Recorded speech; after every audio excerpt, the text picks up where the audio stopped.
Glenridding on the southern shores of Ullswater is a popular destination for visitors of all kinds, but especially for fell walkers who come to scale challenging peaks such as Helvellyn, England's third highest at 950 metres. There is plenty of accommodation for walkers, including 2 youth hostels and some good campsites. Gillside is another campsite and caravan park that has sprung up from a traditional lakeland farm business. Run by the Lightfoot family for more than 40 years, it benefits from being next to the track that leads to the summit of Helvellyn and Striding Edge. With a handy supply of fresh milk and eggs at the farmhouse and just a short walk into Glenridding, Gillside has the best of both worlds. The large car park in the centre of the village is home to the Ullswater Information Centre, and where you can see evidence of Glenridding's lead mining past. Here you can buy maps of the area and be given the level of detailed local advice that you just won't find anywhere else. Glenridding is a great place to relax with seating and picnic areas in the heart of the village and by the lakeside, and has all the facilities you need for your stay, such as a filling station that provides cashback and a general store with a cash machine. There are shops, cafes and restaurants and large hotels. The Glenridding Hotel sits in the heart of Glenridding village and combines great views of the fells with facilities expected from the modern traveller such as Sky Television. We spoke to the General Manager, Elizabeth Alley. We are one of the largest hotels in Ullswater with 36 bedrooms.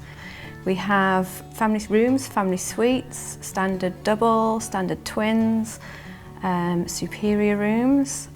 We have a coffee shop, 2 restaurants, a bar. We've got the Campbell Library, which Donald Campbell celebrated his record on Ullswater Lake in that library. We have our pool, children's pool, sauna, and it's got a jet bubble seat inside the pool, so it's a great place to come and relax after walking on the fells. We have all types of guests. We have families, middle-aged with free leisure time in midweek. We have corporate guests that come for team building and conferences. We have the younger people that, they want to get away from the hustle and bustle of city life. Especially on days like today where, the weather's good, they'll be out early in the morning and they'll go walking or they'll go visit surrounding areas, and then they'll come back at 5, 6 o'clock, hit the pool for an hour and then get ready and go down to the bar or the restaurant. We are a family-run hotel and we do pride ourselves on that. Even with the staff, we are one big family, and that shines through, and we just make all our guests feel relaxed and at home, so when they come here, they do feel that. No visit to Ullswater is complete without a trip on Ullswater steamers. Though technically diesel-powered, the attraction won a Sustainable Tourism Award in 2011, with its fleet of 5 boats operating throughout the year between Glenridding and Pooley Bridge, stopping also on the east side of the lake at Howtown, from where you can walk along the lakeshore to Patterdale, Glenridding or Pooley Bridge. Wheelchair access can be limited on certain services, so it's best to call ahead, where their award-winning customer service team will be more than happy to help. Tickets and refreshments can be bought at the Glenridding Pier as well as on the boats. Plus, Ullswater Steamers also has a full programme of evening cruises and special events throughout the year. For more details, visit their website. For those alighting at Glenridding, most take a stroll along the lakeside or wander into the village for refreshments. Well, Greatstone's Coffee House, what we do is we're quite unique because we bake our own cakes here. The most popular cakes are certainly the zucchini and walnut loaf. Always getting good comments on that. We've got a shuffleboard as well.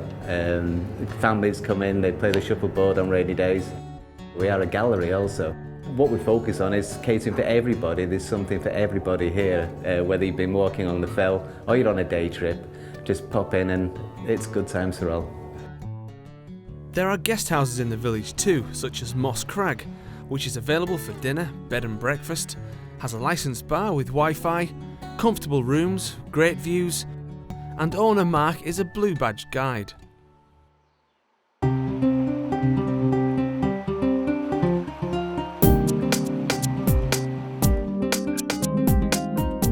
Wrapped around the southern tip of Ullswater is the private 300-acre Patterdale Hall estate.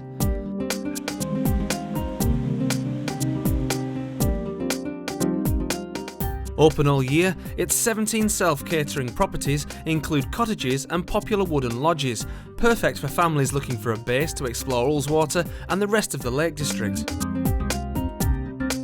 With its tumbling beck and picturesque footpaths winding their way up the wooded slopes of Keldas to Lanty Tarn, Patterdale Hall Estate is a peaceful place for your visit. The small village of Patterdale is surrounded by fells, and so is the starting point for a number of popular walks, providing the best route to Striding Edge and Helvellyn. There is a village shop and post office, and unmissable across the road is the White Lion Inn. Visitors and locals have enjoyed the hospitality of the White Lion since the early 1800s, notably one William Wordsworth, who was reputed to have been in the bar as news arrived that Nelson had died at Trafalgar. Prominently positioned with its backdrop of fells, the White Lion is a true Patterdale landmark. On the outskirts of Patterdale across Goldrill Beck, you can find Wordsworth Cottage and Wordsworth Barn. Once owned by William Wordsworth, the four-star cottage dates back to 1670 and offers typical cottage elements such as a wood burner, an Aga, oak floors and antique furniture. Mixed with contemporary bathrooms, fine soft furnishings and a beautiful garden. Next door, Wordsworth Barn is a 5-star contemporary barn conversion for 2 people. With modern facilities in a traditional setting, the spacious lounge diner provides home comforts such as a TV and Blu-ray player, plus a patio. Both properties are just a short walk from the village. The north of the region is home to 2 large visitor attractions, the rejuvenate Lowther Castle and Gardens and the Rheged Centre. Rheged had a bit of a history of people thinking, oh, you know what, it's raining, we'll go down to Rheged, there'll be something to do indoors. We've got loads to do indoors, there's no denying that. It's the largest 3D cinema in the northwest of England. But also, as you can see, we've developed outdoors, we've got our outdoor play area here, we've pedestrianised the whole area in front of the building. You know, on a nice day, it's the perfect place to come sit down, have a cappuccino, bit of cake, let the kids play around in the outdoor play. Yeah, if it turns a bit cloudy and the rain comes, get yourself in, there's still plenty of stuff to do inside Rheged itself.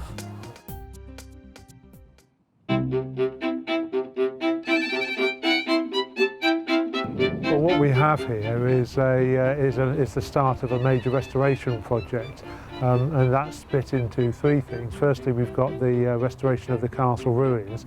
Castle ruins at the moment are unsafe and unstable, and over the next 2 years we're going to be making them safe and stable so the visiting public can walk through and see the grand vistas from within the castle, but also get some sense of the grand ruins. The second part of the project is the conversion of a very large stable courtyard, and that's been converted to shops, cafe, restaurant, galleries, exhibition space, and that's well underway now, slightly hidden from view from our visitors. And the third part, and probably the greatest part of it, is the restoration of 130 acres of ancient gardens that sit behind the castle. So all in all, a very substantial, very expensive and very exciting project.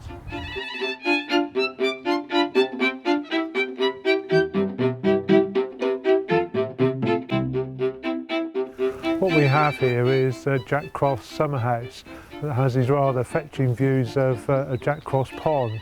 This is rather fun. You can see the ivy has been planted either side of the front door and has rather overwhelmed this very pretty structure. This is actually quite typical of what we have in the gardens. There are some 24 or 25 summer houses in various states of disrepair, but they give a real sense of how grand the gardens used to be. As a landscape architect, I've worked on both historical gardens and on contemporary ones. Down in Cornwall, the contrasting ones are the Lost Gardens of Helligan and the Eden Project.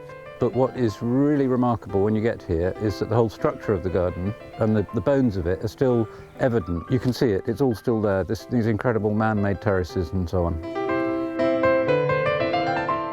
overall, for this stage of the project, the clearing and opening up is actually another 2 years, so end of 2012 effectively, this phase will be over. But as with any garden, we could go on for another 20 years still doing new things, but no, essentially this first phase will be about the end of 2012. The gardens at Lowther Castle are now open to the public. The strength of the Ullswater region lies in its diversity. There is literally something for everyone here, from the casual sightseer to the most intrepid outdoor enthusiast. It's hard to imagine then how visitors drive past this most beautiful lake in preference for the busier Central Lakes region. Ullswater still gets high numbers of visitors each year, but what's remarkable is how it's managed to remain unscathed by commercial development. The beauty of Ullswater is it looks different at every turn, and yet still appears the same as it always did. Stunning.